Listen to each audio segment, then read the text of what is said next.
11.4, preparing a statement of cash flows using the direct method. FASB and IASB prefer the direct method. The reason being is because it provides clear information about the sources and uses of cash. There's a very small percentage of companies, that actually use direct. My experience, well, I've never seen it. I've never seen the direct method being used, but I'm sure it's out there. The direct method requires more computations than the indirect, and therefore accountants prefer indirect because it's easier. Investing and financing cash flows are unaffected by the method used. So what that means is that the difference between indirect method and the direct method only affect cash flows from operating activities. So what we did before, we did cash flows from operating activities, investing activities, and financing activities. What we learned for investing and financing activities, we're done. There's no need to do anything more because without regard to the indirect or direct method, you're going to present the investing and financing activities the same. So the difference now is simply related to operating activities. So when we use the direct method, the cash flows from operating activities are going to be formatted differently. We're going to start with cash receipts. Those are all going to be positive numbers. And that we're going to account for the cash collections from customers, cash receipts from interest and dividends, and other operating receipts. Cash payments are going to be broken down by payments to suppliers, payments to employees, payments of interest and income taxes, and other expenses. When we're using the direct method, the cash flows from operating activity section, depreciation, depletion, and amortization expenses are not listed on the direct method statement of cash flows because they do not affect cash. Using the indirect method, we started off with net income, which embedded within that net income was depreciation expense. So for that reason, we had to remove it. We had adjustment, which was removing the effect of depreciation expense. When we're looking at the direct method, there's no reason to do that because we're not even starting with net income. We're going to ignore depreciation and do the computations for each area that we showed earlier. The cash flows for investing activities and cash flows from financing activities are the same as the indirect method. I mentioned to you that earlier. This confirms it. So the next two slides will show what the statement of cash flows will look like or how it's formatted, where you have receipts broken down by the areas we talked about earlier, payments broken down by the slide we talked about earlier, and then finally net cash provided by or used for operating activities. And that number, whatever that is going to be the same whether you use the indirect method or the direct method. From then on, cash flows from investing activities, cash flows from financing activities, identical to what we already learned. Focusing on the direct method, you'll see for business activities, we are focusing on cash receipts, just as we talked about these before. Cash payments, same categories we talked about before. This is operating activities. And then from here on out for investing and financing activities, these are identical to what we reviewed. Okay, so let's focus on operating activities because that's what's different between the direct and indirect method. When we're looking at receipts, receipts from customers, specifically, we're going to start with sales revenue. This sales revenue is actually listed on the income statement. We're going to take that sales revenue and we're going to modify it so that it represents cash receipts.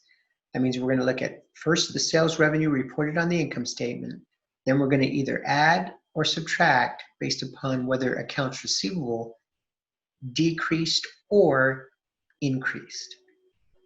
Interest revenue, we're going to look at taking that amount that's listed on the income statement and then modify it up or down based upon the changes that occurred to interest receivable. The cost of goods sold, we're going to take what's listed on the income statement, and then we're going to modify it based upon changes in inventory and changes to accounts payable. Other operating expenses, that comes from the income statement. We're then going to modify it based upon changes in prepaids and changes to accrued liabilities.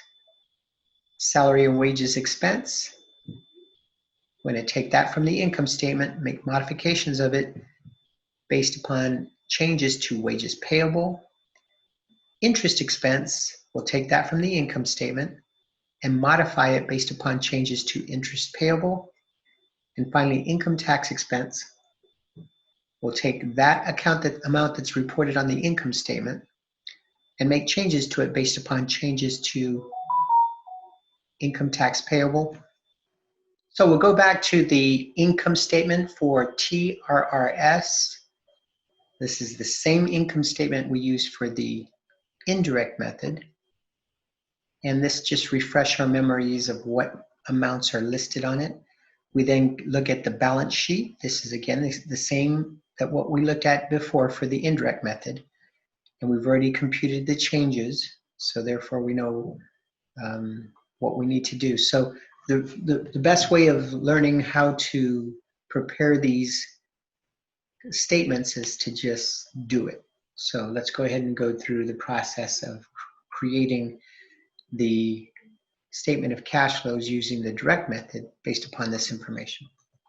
So let's look. The first thing we need to do is compute the cash collection from customers. So to do this, we use a formula. The formula is we're going to take accounts receivable. The beginning balance was $81,000. We're going to add to that sales, $303,000. Now, even though we like $303,000 as sales, what we're really looking for is collections.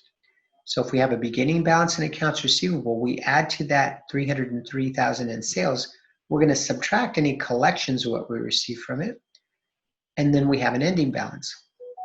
If this formula holds, then we could replace collections with X and then solve for the unknown variable, X. So to solve for the unknown variable, we simply take the numbers from the left side, move them over to the right, change the signs. 81,000 is now subtracted from both sides of the equation. This disappears. 303,000 is subtracted from both sides of the equation. Here it is. We end up with a negative 288,000, a negative 288,000 with a negative X, and then we know that X equals 288,000. So we've solved for the unknown variable, and so now we know what we need to put on the statement of cash flows. $288,000 for collections from customers. Now, the other way we can do this is by looking at the accounts receivable T account, beginning plus sales minus what we didn't see, and we end up with $96,000. We can back into that number. It's $288,000. Now we'll go ahead and move forward so that we could actually see what it looks like. So you'll see the statement of cash flows using the direct method. Collection from customers, $288,000, which is exactly what we just computed. We'll go back to that $288,000. Boom, there it is. The next part is computing the receipts of interest and dividends. Cash receipts of interest and dividends appear on the statement of cash flows. $2,000 of the interest revenue can be found on the income statement. So let's go take a quick gander at the income statement. And interest revenue is 2, in thousands, 2,000. We'll move back to the cash receipts of interest and dividends slide. We have the 2,000 of interest revenue can be found on the TRRS income statement. We just found it. And then TRRS received no revenue from dividends in 2016. So we're simply going to focus on interest revenue. Now, in our previous discussion, we said we'll take this interest revenue and adjust it up or down based upon changes to interest receivable. Let's go to the balance sheet and you see that there really isn't interest receivable. The only receivable that's listed is accounts receivable. Therefore, the amount of revenue listed of $2,000 equals the amount of cash we received for that period of time. Let's go look at the statement of cash flows, which is a few slides down ahead of us. Interest received, 2, which represents 1,000, 2,000. So the total cash receipts, $290,000. Okay, just kind of glancing, the next thing we're going to do is payment to suppliers. So let's move back on our slideshow. Let's move back to, I think it's slide 49. Now we're going to compute the payments to suppliers. This is going to take a two-step process. We're first going to look at the cost of goods sold, and that's going to be our focus on making this computation. So we'll take the cost of goods sold, which the cost of goods sold is equal to 150,000. Let's go glance at the income statement just to make sure that that's in fact the case. Cost of goods sold, $150,000. Okay, we'll move forward to our computing payments to suppliers, $150,000. Then we're going to look at beginning and ending inventory. Well, let's go take a look at the beginning and ending inventory. Looks like inventory started off with 38 and ended up with 35. Beginning, ending, beginning, ending. So we go through the logic. We started off with 38,000. We're going to add purchases, which we don't know, so we'll let that represent X.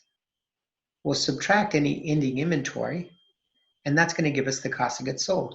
Well, we're trying to solve for purchases. That's our first step, solve for purchases. Using this formula, we can solve for X. We'll subtract 38 and add 35 to 150, minus and plus. Move that to the right side of the equation. Do the computation. X is equal to 147,000. Now that just gives us the purchases. It doesn't give us the cash paid for supplies. So now we're going to take that 147 and then we're going to look at accounts payable and make the adjustments according to what happened with accounts payable. So we started off with 57,000 and we ended up with 91,000. I'm not going to go back now and show you. If you're concerned, you can always go back. If you're concerned that's not correct, you can always go back. But I'm sure that the balance sheet that we looked at has those numbers. Now we're going to take the beginning balance plus purchases, which we just figured this out. So this 147 is going to come from the previous computation. We're going to subtract any payments for inventory. Well, this is exactly what we want, payments for inventory. But we don't know what that number is, so we're just going to replace it with a variable, y, equals 91,000. This came from the balance sheet. We solve for the unknown variable, y will end up with 113,000. This becomes the payments to suppliers, 113,000. Let's go look on the statement of cash flows just to confirm. Payments to suppliers. Now, we're not done with payments to suppliers. We just have payments for inventory. So let's go ahead and skip ahead here. Computing payments for other operating expenses. So we'll look at other operating expenses. The accrual of the expense at year end in this example is 1,000. This will have to be given. We're going to add to that the expiration of prepaid expenses. This will also have to be given. We're going to add to that any payments made, which at this point in time, that's exactly what we're looking for, payments. So we don't know what that number is. We're going to mark it as X, and then the ending balance of $17,000 for other operating expenses. Now, this will come from the income statement. Let's go confirm that. Other operating expenses, $17,000. So 1,000 plus 7,000 plus X equals 17,000. We'll solve for X. And what we get is the total payments for other operating expenses of $20,000. After we compute what we've paid for inventory, at this point in time is 113,000. We have to then look at other types of payments. For example, the adjustments to prepaid expenses. Well, we need to figure out what that was. Our beginning balance was 7,000 for prepaid expenses. That's on the balance sheet. We'll add to that any payments, which that's what we really want. We don't know what that is. We'll subtract from that any expiration, and we're going to be listing $7,000 here. This would have to be assumed, so this would have to be provided. And then it equals 8,000. As a result of this, we can solve for the unknown variable X by subtracting the 7,000, by adding the 7,000. Well, this subtract and add really has no impact, so X is equal to 8,000. Let's put that in our memory banks. Let's go to accrued liabilities. We'll look at the beginning balance, which is $3,000. That's on the balance sheet. We're going to add to that accrual expense at year end, $1,000. This will have to be given.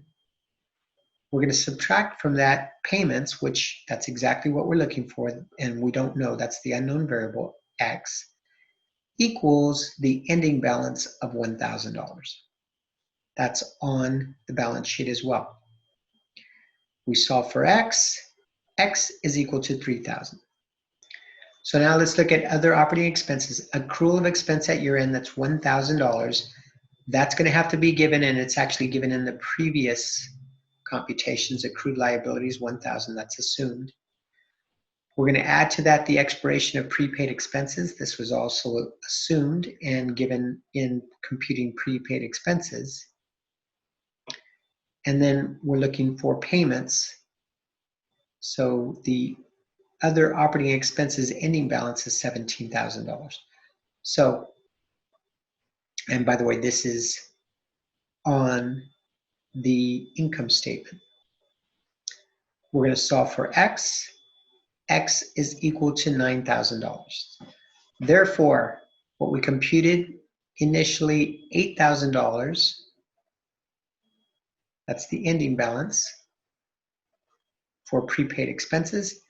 We then have $3,000, which was computed for accrued liabilities, and $9,000, which we just computed here under other operating expenses. We sum that up. 8 plus 3 plus 9 gives us $20,000. Now we have enough information to go ahead and compute the entire payments for two suppliers. Well, we've already computed the payments for inventory. That was the very, very first computation for cash payments, $113,000. We just computed the payments for other operating expenses of $20,000. When we add these two together, we get $133,000. This $133,000 is going to be showing on the statement of cash flows as payments to suppliers, negative $133,000. Okay, so now we're going to go back to computing payments to employees.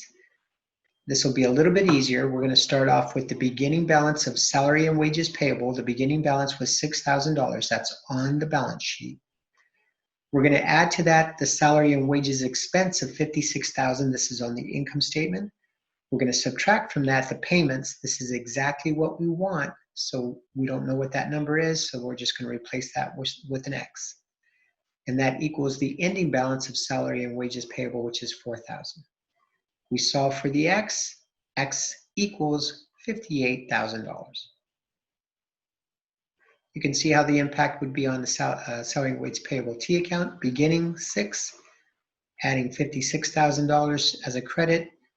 The payments would be a debit, which is $58,000, which we just computed, and the ending balance would be 4, which is exactly what it is on the balance sheet.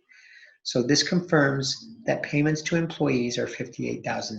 We're going to move forward to the statement of cash flows and look what we have for to employees. $58,000. That is a negative because it's an outflow.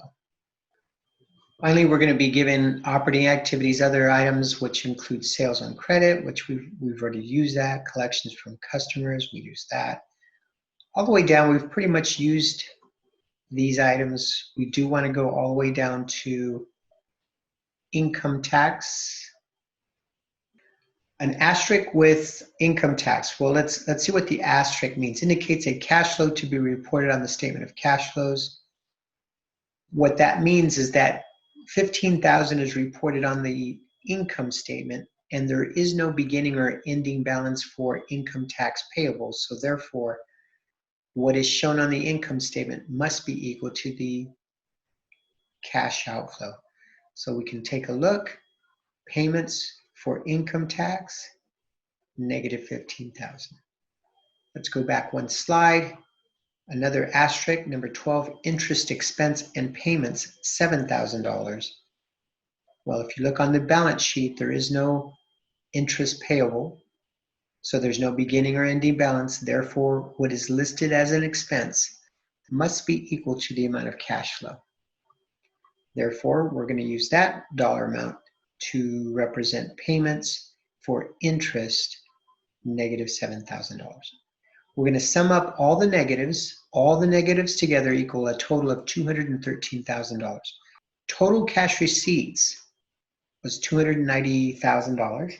Total cash payments, $213,000. That's a negative. And so now our net cash provided by operating activities, $77,000. Here you're giving information for investing activities and financing activities, but all of this information is the same as what we had computed before in the previous section for the indirect methods. So we've pretty much taken care of this already. And your direct method statement of cash flows at the bottom is going to look exactly like what we did using the indirect method. And ultimately, the bottom line cash, $34,000, is going to be exactly what we reported. So all of this from here down is exactly what we used before. Note that we also have to disclose any non-cash investing and financing activities. And we've touched base on this already, but whenever we have an acquisition of a building by issuing common stock, in other words, we purchased a building and we didn't pay any cash for it, we gave the seller stock, so they're part owners now. That is a non-cash transaction. We have to disclose this. So on the disclosures, we're going to show acquisition of a building by issuing common stock, $300,000. Acquisition of land by issuing a note payable. Same thing. Cash didn't go in and out of our accounts. We simply acquired the land and signed a note payable. That's $70,000. Payments of long-term debt by issuing common stock. Just like the acquisition of building, we might pay off some debt or convert long-term debt to common stock, which is likely what happened here, $100,000. We can sum that up. Total non-cash investing and financing activities, $470,000. We mentioned how the statement of cash flows gives us a little bit of understanding of how we're running on cash. So it's measuring the cash adequacy or the free cash flow, the amount of cash available for operating after paying for its planned investments in plant assets. So we're looking at to compute free cash flow. Free cash flow equals net cash provided by operating activities minus cash payments earmarked for investments in plant assets. That completes Chapter 11.